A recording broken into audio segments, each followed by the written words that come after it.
আসো আমরা দেখি যে আমরা সিম্পল সেন্টেন্সে কি ব্যবহার করি। কখনো কখনো আমরা আগে দেখেছিলাম যে without plus verb plus ING, আবার দেখেছিলাম by plus verb plus ING, এগুলোকে বলা হয় জিরান্ড। সেন্টেন্সের প্রথমে যদি জিরান্ড থাকে, আবার যদি কখনো সেন্টেন্সের প্রথমে যদি পার্টিসিপল থাকে, মানে প্রেজেন্ট পার্টিসিপল বা পাস্ট পার্টিসিপল থাকে না, ট্রান্সফরমেশন অফ সেন্টেন্সে প্রেজেন্ট পার্টিসিপল এবং পারফেক্ট পার্টিসিপলের ব্যবহারটাই বেশি থাকে। এ ধরনের পার্টিসিপল যুক্ত সেন্টেন্সকে যদি আমাদের কম্পাউন্ড বা কমপ্লেক্স করতে হয়, তাহলে সেই ক্ষেত্রে আমরা কম্পাউন্ড করার জন্য কনজাংশন হিসেবে অ্যান্ড ব্যবহার করব এবং কমপ্লেক্স করার সময় অ্যাজ, সিন্স অথবা হয়েন ব্যবহার করব। সেই ক্ষেত্রে যদি সময় বোঝানো হয় তাহলে হয়েন ব্যবহার করতে হয়, এবং যদি কারণ বোঝানো হয় তাহলে সেই ক্ষেত্রে অ্যাজ অথবা সিন্স ব্যবহার করতে হয়। তাহলে আমি একটু দেখাচ্ছি। এবং আমরা যখন ট্রান্সফরমেশন অফ সেন্টেন্স পড়ি তাহলে সেই ক্ষেত্রে আমরা এই ধরনের প্রেজেন্ট পার্টিসিপল যুক্ত সেন্টেন্সগুলোকে বেশি পেয়ে থাকি।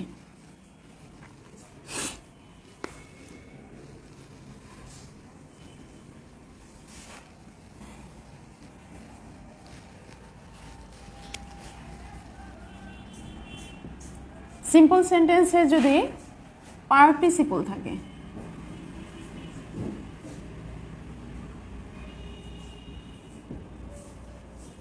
পার্টিসিপল, এবং সেক্ষেত্রে সেটা কি হবে, প্রেজেন্ট অথবা পারফেক্ট পার্টিসিপল।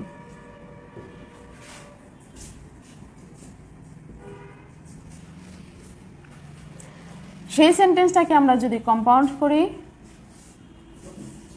কম্পাউন্ড করার সময় কনজাংশন হিসেবে অ্যান্ড ব্যবহার করতে হবে, আর কমপ্লেক্স করার সময়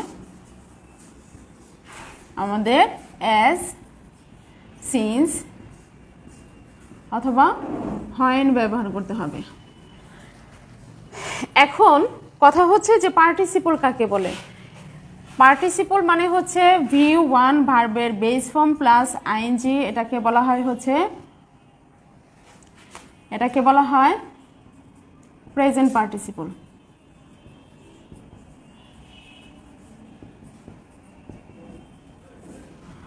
আর হ্যাভিং প্লাস ভার্বের পাস্ট পার্টিসিপল ফর্ম, এটাকে বলা হয় পারফেক্ট পার্টিসিপল।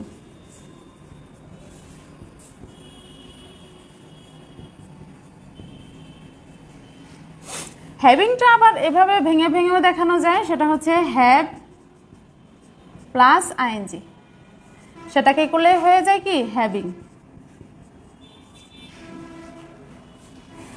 হ্যাভিং প্লাস ভার্বের পাস্ট পার্টিসিপল ফর্ম, এটাকে বলা হয় পারফেক্ট পার্টিসিপল। আর ভার্বের বেস ফর্ম প্লাস আইএনজি, সেটা হচ্ছে প্রেজেন্ট পার্টিসিপল। এই পার্টিসিপল যুক্ত অংশটাকে, সেন্টেন্সটাকে যদি আমরা কি করি, সিম্পল, কম্পাউন্ড বা কমপ্লেক্স করতে চাই, তাহলে আমাদেরকে এই নিয়মগুলোই ফলো করতে হবে অবশ্যই। দেখো, দুটি ক্লজ কিন্তু একই টেন্সের হবে, এটা সবসময় খেয়াল করতে হবে। আর শুধুমাত্র পারফেক্ট পার্টিসিপল করার সময় একটা ক্লজ, পারফেক্ট পার্টিসিপল যুক্ত যে ক্লজটি সেটা হয় হচ্ছে গিয়ে পাস্ট পারফেক্ট টেন্স, এবং পরের যে ক্লজটি সেটা হয় হলো পাস্ট ইনডিফিনিট টেন্স। এটা আমরা কে রাইট ফর্ম অফ ভার্বের সময় দেখেছিলাম। আচ্ছা ঠিক আছে, তাহলে আমরা একটা উদাহরণ দেই।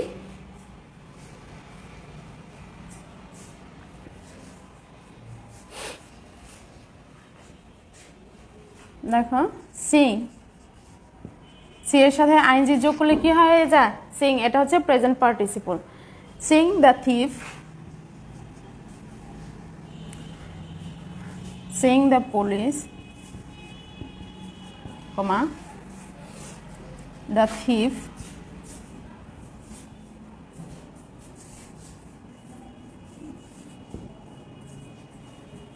Run away. এখন দেখো, দুটি ক্লজের সাবজেক্ট যদি একই ব্যক্তি বা একই বস্তু হয়, তাহলে প্রথম অংশে কিন্তু এই যে পার্টিসিপল যুক্ত অংশে কোনো সাবজেক্ট থাকবে না। তার মানে কি, এই যে মেন ক্লজটার যে সাবজেক্ট এটাই হবে প্রথম ক্লজের সাবজেক্ট। তাহলে the thief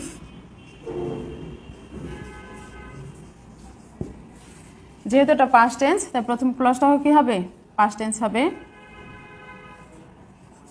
saw the police and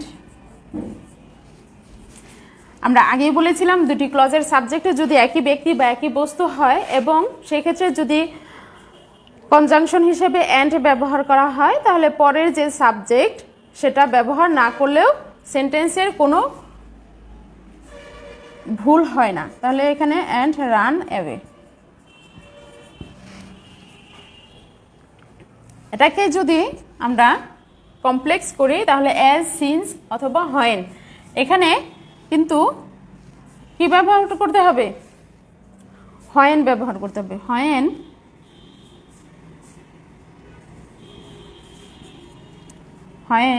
the thief saw the police, কমা হি, এখানে আমরা এই যে সাবজেক্টের প্রোনাউনটা ব্যবহার করলাম, হি রান অ্যাওয়ে।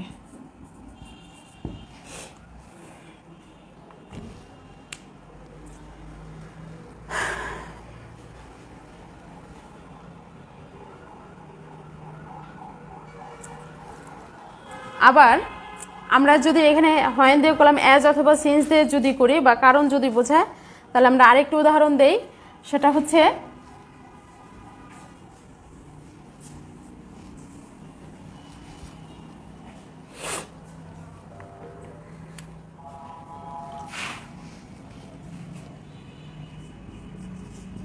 having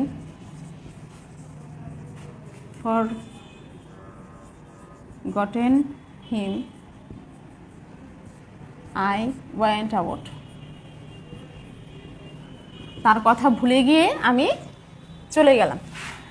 তাহলে আমরা কি বলেছিলাম? হ্যাভিং যুক্ত যে অংশটা সেই এটাকে বলা হয় হলো পারফেক্ট পার্টিসিপল। তো পারফেক্ট পার্টিসিপল যুক্ত যে অংশটুকু সেটা হবে পাস্ট পারফেক্ট টেন্স, আর পরের যে অংশটা, যে পরের যে ক্লজটা সেটা হচ্ছে পাস্ট ইনডিফিনিট টেন্স। এছাড়া অন্যান্য টেন্সের ক্ষেত্রে, অন্যান্য সেন্টেন্সেরগুলোর ক্ষেত্রে দুটি ক্লজ একই টেন্সেরই হবে, শুধুমাত্র এই একটাই হচ্ছে গিয়ে ব্যতিক্রম, যে একটা ক্লজ হবে পাস্ট পারফেক্ট টেন্স আর একটা হবে পাস্ট ইনডিফিনিট টেন্স। তাহলে যেহেতু দুইটা ক্লজের একই সাবজেক্ট হবে তাহলে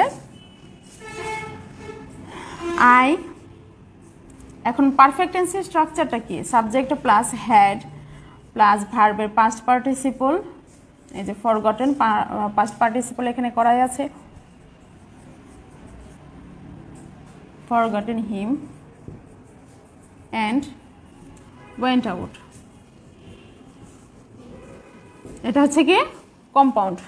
এই সেন্টেন্সটাকে যদি আমরা কমপ্লেক্স করি তাহলে এখানে দেখো forgotten him I went out, এখানে কারণ বোঝাচ্ছে, সময় না। তাই এখানে অ্যাজ অথবা সিন্স যে কোনো একটা ব্যবহার করলেই হবে। সিন্স আই হ্যাড ফরগটেন হিম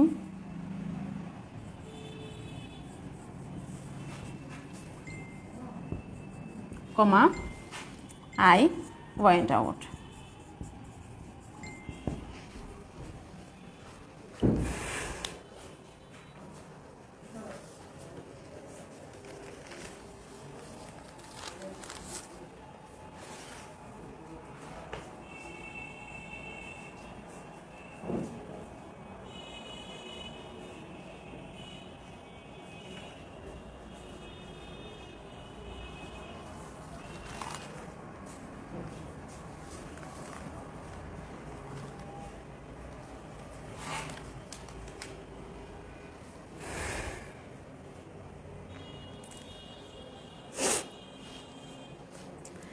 এখন আসো আমরা আরেকটা নিয়ম দেখি, সেটা হচ্ছে যে সেন্টেন্সে, সিম্পল সেন্টেন্সে যদি বিকজ অফ থাকে, তাহলে বিকজ অফ যদি থাকে তাহলে আমরা সেক্ষেত্রে কি করব?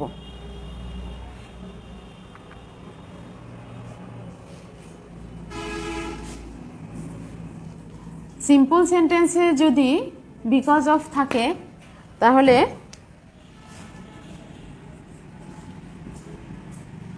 বিকজ অফ, তাহলে সেটা সেই ক্ষেত্রে সবসময়ই এখানে দেখো কনজাংশন হিসেবে বিকজ অফ যদি থাকে সেন্টেন্সে, সেই সিম্পল বিকজ অফ যুক্ত সিম্পল সেন্টেন্সটাকে কম্পাউন্ড করার সময় অবশ্যই আমাদেরকে কনজাংশন হিসেবে অ্যান্ড ব্যবহার করতে হবে, এবং কমপ্লেক্স করার সময় অ্যাজ অথবা সিন্স। যেহেতু বিকজ অফ মানে কারণ, তাই এখানে কখনোই হোয়েন ব্যবহার করা যাবে না বা হোয়েন ব্যবহৃত হবে না। এবং অ্যান্ডের পূর্বে একটি ক্লজ থাকবে, অ্যান্ডের পরে একটি ক্লজ থাকবে, আর বিকজ অফ দিয়ে সেন্টেন্সটাকে সিম্পল করতে হবে। এবং বিকজ অফের পরে যে স্ট্রাকচারটা সেটা হচ্ছে বিকজ অফের পরে এখানে সেন্টেন্সে যে সাবজেক্টটি থাকবে সেই সাবজেক্টের প্রোনাউনের পসেসিভ ফর্ম, সাবজেক্ট এর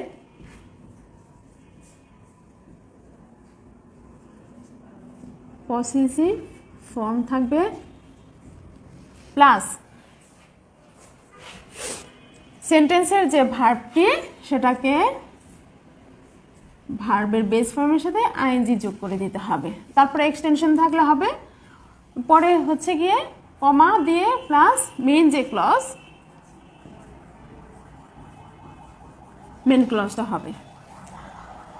তাহলে বললাম কি সিম্পল সেন্টেন্সে থাকবে বিকজ অফ প্লাস সাবজেক্ট, যে সেন্টেন্সের যে সাবজেক্ট, সাবজেক্টের পসেসিভ ফর্মটা হবে প্লাস ভার্ব প্লাস আইএনজি। পরে এক্সটেনশন যদি কিছু থাকে তাহলে সেই এক্সটেনশন দিতে হবে, আর যদি না থাকে তাহলে পরের যে কমা দিয়ে পরের যে মেন ক্লজটা বা মেন যে সেন্টেন্সটা সেটা হবে। কম্পাউন্ড করার জন্য অ্যান্ড ব্যবহার করতে হবে এবং কমপ্লেক্স করার জন্য অ্যাজ অথবা সিন্স ব্যবহার করতে হবে। তাহলে আমরা একটি উদাহরণ দেই।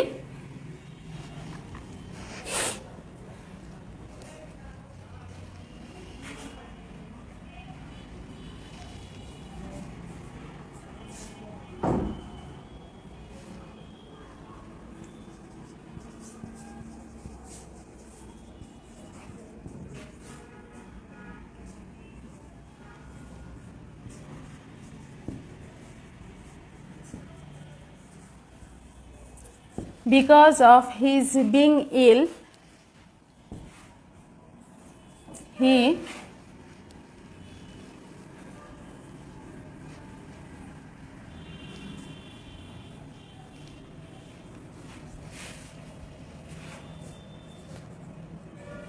he could not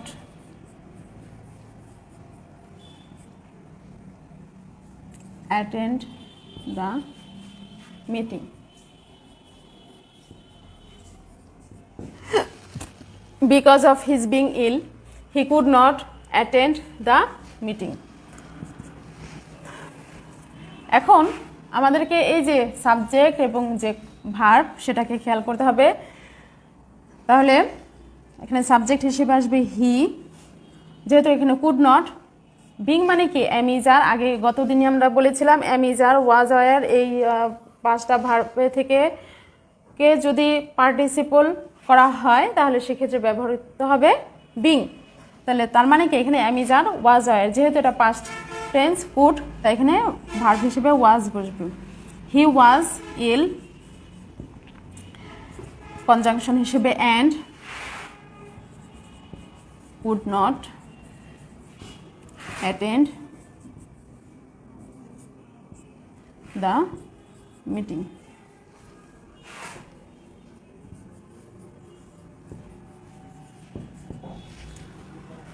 যেহেতু কারণ বোঝাচ্ছে বিকজ অফ, তাই অ্যাজ অথবা সিন্স যে কোনো একটা ব্যবহার করলেই হবে।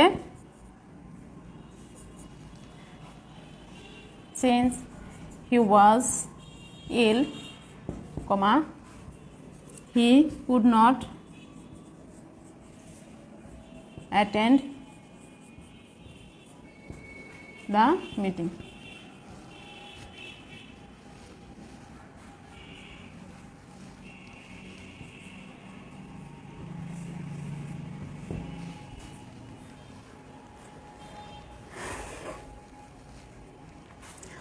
এই হলো মোটামুটি একই সাথে সিম্পল, কম্পাউন্ড এবং কমপ্লেক্সের নিয়ম। এখন 2-3টি নিয়ম আছে যে সেন্টেন্সগুলো কম্পাউন্ড হয় না, সরাসরি সিম্পল টু কমপ্লেক্স অথবা কমপ্লেক্স টু সিম্পল করতে হয়। এই ধরনের 2টা কি 3টা নিয়ম।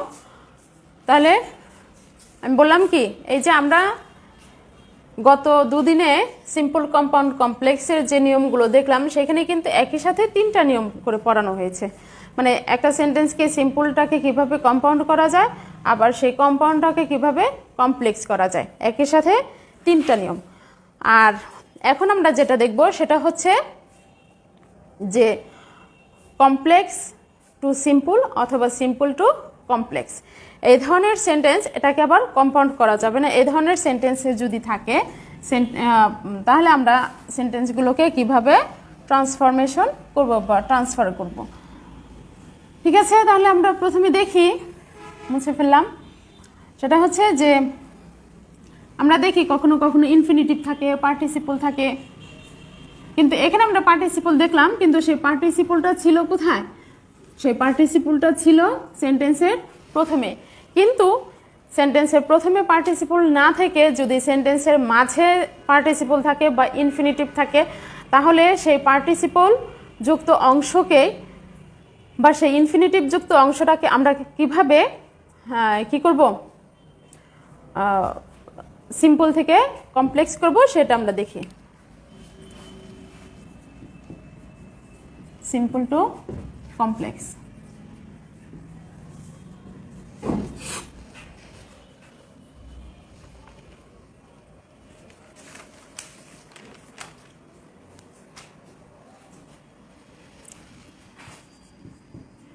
সিম্পল করার সময় যদি টু থাকে, টু প্লাস ভার্বের বেস ফর্ম, এটাকে আমরা বলে থাকি কি? Infinitive.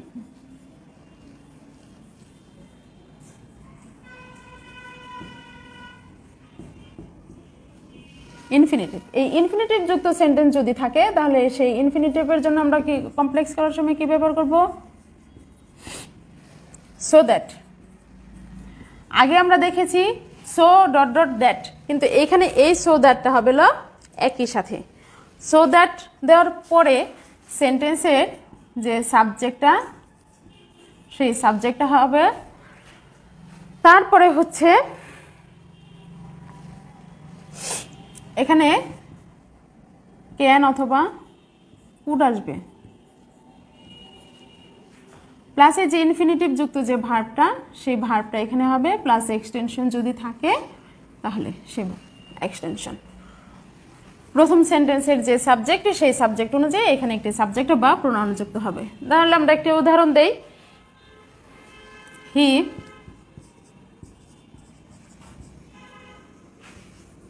He worked hard to prosper in life. He worked hard to prosper in life. তাহলে he worked hard, এখানে টু এর পরিবর্তে আমরা কি ব্যবহার করব? So that. সো দ্যাট, তারপরে এই যে প্রথম সেন্টেন্সের যে সাবজেক্ট, এই সাবজেক্টে এখানে হবে সো দ্যাট হি। যেহেতু এই সেন্টেন্সটা পাস্ট টেন্সে, তাই আমরা এখানে কুড ব্যবহার করব। So that he could prosper in life.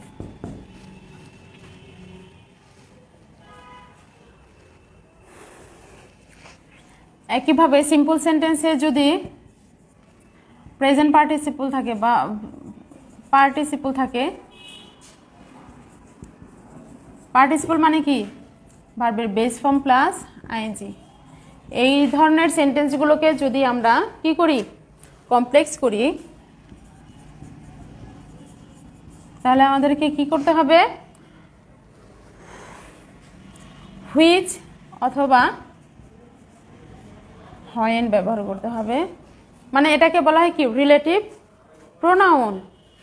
তারপরে অনুযায়ী এটার মতোই একটা সাবজেক্ট দিতে হবে। তারপর এই যে সেন্টেন্স অনুযায়ী এখানে এম ইজ আর অথবা ওয়াজ ওয়ার ভার্ব থেকে একটা হবে। তারপরে হচ্ছে গিয়ে এই যে পার্টিসিপল যুক্ত যে ভার্বটি, সেই পার্টিসিপল যুক্ত ভার্বটি এখানে ব্যবহৃত হবে। তাহলে আমরা একটা উদাহরণ দেই। I saw a bird flying। এটাকে যদি আমরা কমপ্লেক্স করি তাহলে এটাকে দুইভাবে করা যায়, একটা হলো হুইচ ব্যবহার করে, আরেকটা হচ্ছে কি I saw a bird which, যেহেতু saw মানে কি past tense, তাই এখানে was হবে, which was flying।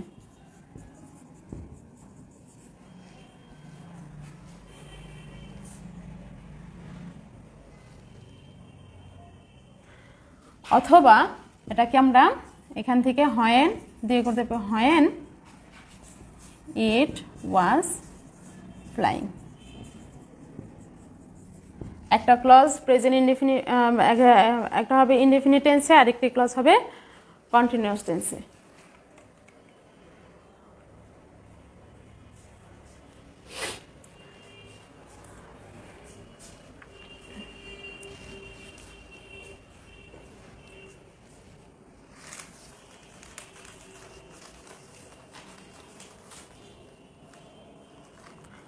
আবার কখনো কখনো যদি কমপ্লেক্স সেন্টেন্সে কি থাকে, সময় থাকে, সময় উল্লেখ করা থাকে, হয় থাকে, তাহলে সেই ক্ষেত্রে আমরা অ্যাট দ্য এজ অফ অথবা ইন অথবা অ্যাট ব্যবহার করে সেই সেন্টেন্সগুলোকে কি করা যায়,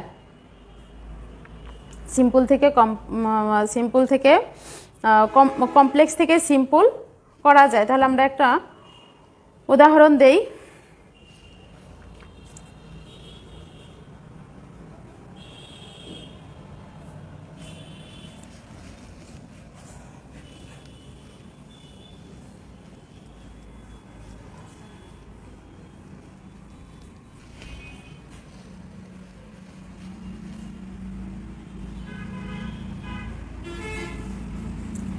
At the age of 4 he left the village। তাহলে এই ধরনের সেন্টেন্সকে কি বোঝাচ্ছে, সময় বোঝাচ্ছে। এই ধরনের সিম্পল সেন্টেন্সগুলোকে যদি আমরা কমপ্লেক্স করতে চাই তাহলে আমাদেরকে কি ব্যবহার করতে হবে, when ব্যবহার করতে হবে। এই ধরনের নির্দিষ্ট করে কোনো স্পেসিফিক সময় যদি উল্লেখ থাকে তাহলে আমরা সেই ধরনের সেন্টেন্সগুলোকে কি করব, when দিয়ে ট্রান্সফরমেশন করব। when he was 4 he left the village।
আবার আরেকটি নিয়ম হচ্ছে যে সেন্টেন্সে আমরা দেখলাম কি ইনফিনিটিভ যুক্ত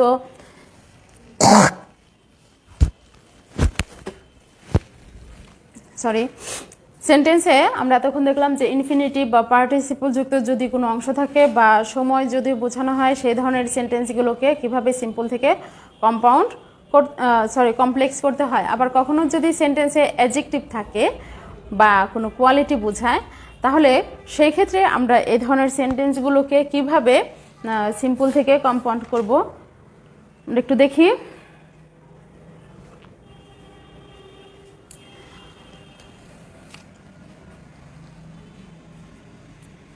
এই যে he is an honest man, এটাকে একটা সিম্পল সেন্টেন্স। এই ধরনের সেন্টেন্সগুলোকে আমরা যদি কমপ্লেক্স করি তাহলে আমাদেরকে ইট ইজ ব্যবহার করতে হবে। এটাকে বলা হয় ইন্ট্রোডাক্টরি ইট। এটা হচ্ছে ইন্ট্রোডাক্টরি ইট, এবং এই ইন্ট্রোডাক্টরি ইট ব্যবহার করে আমরা এই ধরনের সেন্টেন্সগুলোকে কি করব?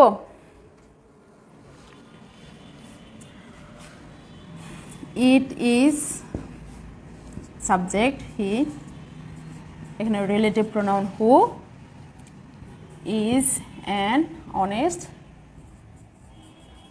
Man.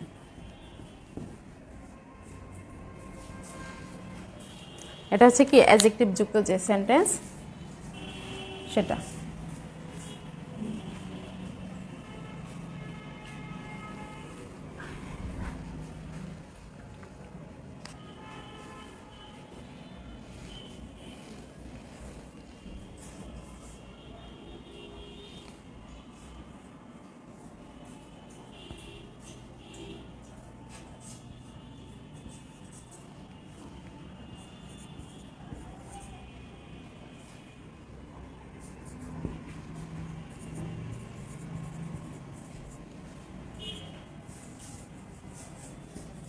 The boy is a good student.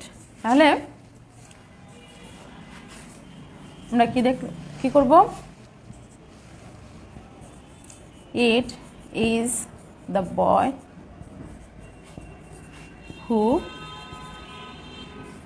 Is a good student.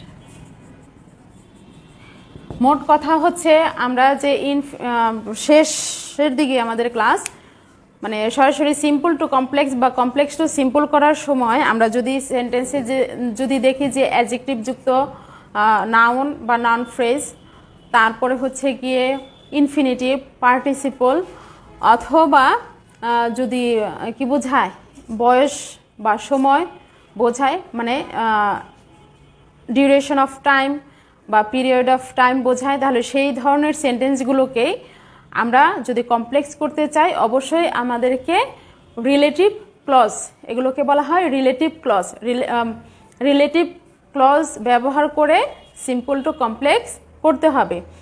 আর কিছু কিছু নিয়ম হয়তো বা বাদ পড়ে থাকতেও পারে, তাহলে তোমরা একটু কাইন্ডলি এগুলো দেখে নিবে। তাহলে আমরা এখন পর্যন্ত মানে আমাদের যে ক্লাস সময় থেকে প্রায় 1 মাসের উপরে হয়ে গেল, সেই 1 মাসে আমরা কি কি শেষ করতে পেরেছি সেটা হচ্ছে যে আমরা আর্টিকেল পড়েছি, একটু মুছে ফেললাম পড়াটুকু।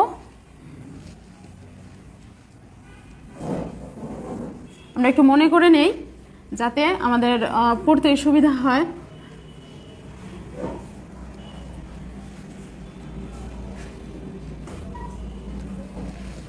আমরা আর্টিকেল পড়েছি,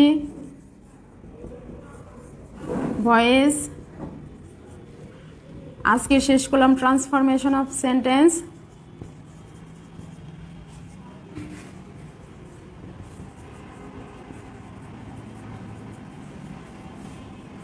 তারপরে হচ্ছে right form of verb,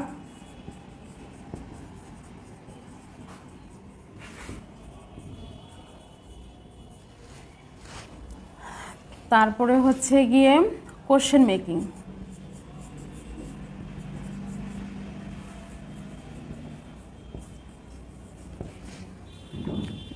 question making এই মোটামুটি, আর আমাদের বড় যে টপিক সেই টপিকগুলোর মধ্যে আছে হচ্ছে গিয়ে নেরেশন। নেরেশনটাই বড়, নেরেশনটা আমরা সবার শেষে গ্রামারের মধ্যে সবার শেষে আলোচনা করব। এরপরে নেক্সট দিন আমরা ভোকাবুলারি,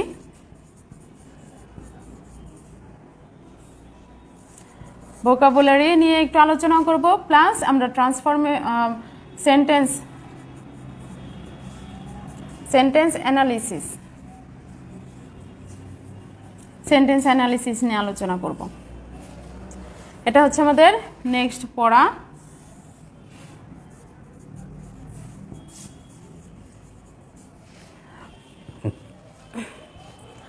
তাহলে আমাদের শেষ হলো কি article, voice, transformation of sentence, right form of verbs এবং কোশ্চেন মেকিং।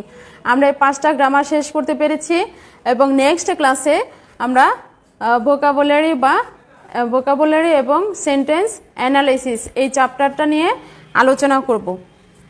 ঠিক আছে, তারপরে হলো সেন্টেন্স স্ট্রাকচারের জন্য একটা ক্লাস। আর আশা করি আমরা খুব তাড়াতাড়ি শেষ করতে পারবো গ্রামারের অংশটা। গ্রামারের অংশ শেষ হয়ে গেলে তারপরে আমরা লেটার, অ্যাপ্লিকেশন, প্যারাগ্রাফ, সিবি কীভাবে লিখতে হবে সেগুলো নিয়ে আলোচনা করব। থ্যাংক ইউ সবাইকে ক্লাস অ্যাটেন্ড করার জন্য, ধন্যবাদ।